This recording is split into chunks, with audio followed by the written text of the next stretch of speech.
जी बिस्मिल्लाहिर्रहमानिर्रहीम। दोस्तों उम्मीद करना सारे ठीक ठाक होंगे।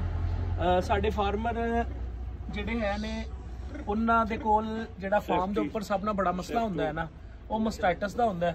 ते मस्टाइटस दे हवाले नाल जिहड़ी साडी डॉक्टरां दी ऑब्जरवेशन है वो ये है कि जानवर नूं जिस टाइम हवाने दे विच एक दफ़ा बीमारी आ जाती है, जिहड़ा भी बैक्टीरिया आंदा है फार्म दे अंदर जानवर दे हवाने दे अंदर, ਉਹ ਤੁਸੀਂ अगर 3 दिन एंटीबायोटिक या 5 दिन एंटीबायोटिक लाते हो जिसम चो निकल जाता है। ये बिल्कुल रॉन्ग प्रैक्टिसिस ने। जो अगर एक दफ़ा फार्म के अंदर एक जानवर के हवाने के अंदर मस्टाइटस आ चुके हैं तो वह मस्टाइटस लॉन्ग टर्म बल्कि सूए च की लाइफ का हिस्सा बन चुका होंगे। तुसी एक बार सारू खत्म करके बिल्कुल फार्म तो जानवर नूं क्लीयर नहीं कर सकते। जानवर नूं क्लीयर करने वास्ते कम अज कम 5 दिन ट्रीटमेंट करो। मौके ते जानवर क्लीयर हो जाएगा, लेकिन जानवर के अंदर वह बैक्टीरिया जरूर मौजूद होएगा। एक टाइम आएगा जिस वजह तो जानवर जो ना बाद चो फिर साड़ू करेगा। और जो फार्म के उत्ते एक जानवर एक दफ़ा साड़ू कर जाता है, बार बार वो साड़ू जानवर करता है। इस करके इस जानवर नूं मस्टाइटस का मसला बन गया। देख सकते हो तुसीं माशाअल्लाह कितने खूबसूरत गाय है। तो इनू असीं जिहड़ा ना इहदा इलाज जिहड़ा अगे 3-4 दफ़ा इनू एंटीबायोटिक लगा चुके हैं, लेकिन रिस्पॉन्स नहीं है। अज असीं इहदी ट्रीटमेंट चेंज करन लगे।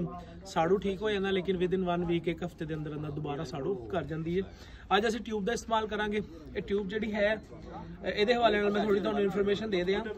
ये बेसिकली पेंसिलिन है।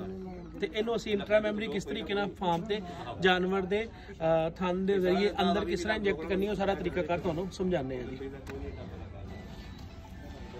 सब तो पहले थन जिहड़ा है, जिहड़ा थन नूं इशू है, असीं देख लिया कि फाइब्रोसिस बनी हुई है। थन दे विचों दुध जिहड़ा है वो गाढ़ा होकर निकल रहा है, बिल्कुल साफ नहीं निकल रहा। थन बिल्कुल खाली कर लिया है।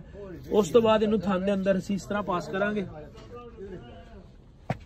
ठीक है, स्थान दे सोम के जरिए इस तरह पास करके पिछों असीं हुण दवाई दे अंदर प्रेस कर देंगे।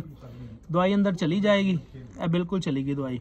उस तो बाद थानू फड़ के जिहड़ा दवाई नूं उपर नूं लुब्रिकेट कर दो इस तरह करके, ताकि हवाने दे अंदर दवाई चली जाए तो जानवर जिहड़ा वो जल्दी साड़ू दे नाल लड़न की कुवत मुदाफत अपने हवाने च पैदा कर सके। क्योंकि हर चीज़ की कुवत मुदाफत अलग होंदी है, अख की अलग, कान की अलग, मूँह की, जुबान की, पेट की। हुण यह जानवर के थन की जिहड़ी कुवत मुदाफत है वो अलग है। हुण असीं इहदे अंदर दवाई लगा चुके हैं। इस तो बाद इहनूं नाल एंटीबायोटिक देंगे इंशाअल्लाह। कल तक काफ़ी बेहतर रिस्पॉन्स देगी। उस तो बाद दोबारा साड़ू होने के चांसिस बहुत हद तक घट जाएंगे। नाल इहदी जिंदगी का हिस्सा बनावांगे मेटाबोलाइट्स प्लस मिठा सोडा प्लस नमक, ताकि ना जिसम च बाद आए, ना दोबारा साड़ू करने के मामला बनन। उन्होंने बच्चा भी जोड़ा है उन्होंने असीं बाद चो बंद करवावांगे छुड़वाना, कि बाद चो बच्चा नहीं छोड़ना नीचे। इस करके वीडियो पसंद है दोस्तों के नाल शेयर करो, और ऐसी इन्फॉर्मेशन देखने वास्ते चैनल को सबसक्राइब कर लो, बैल आइकन के बटन दबा लो, आल नोटिफिकेशन पर क्लिक कर लो। तो अवैस विरक ऑफिशियल फेसबुक मेरा नवा पेज है, उन्होंने फॉलो कर लो। और तो इंशाल्लाह रूटीन नाल कोशिश करांगे इन्फॉर्मेशन तुहाडे नाल शेयर करते रहांगे।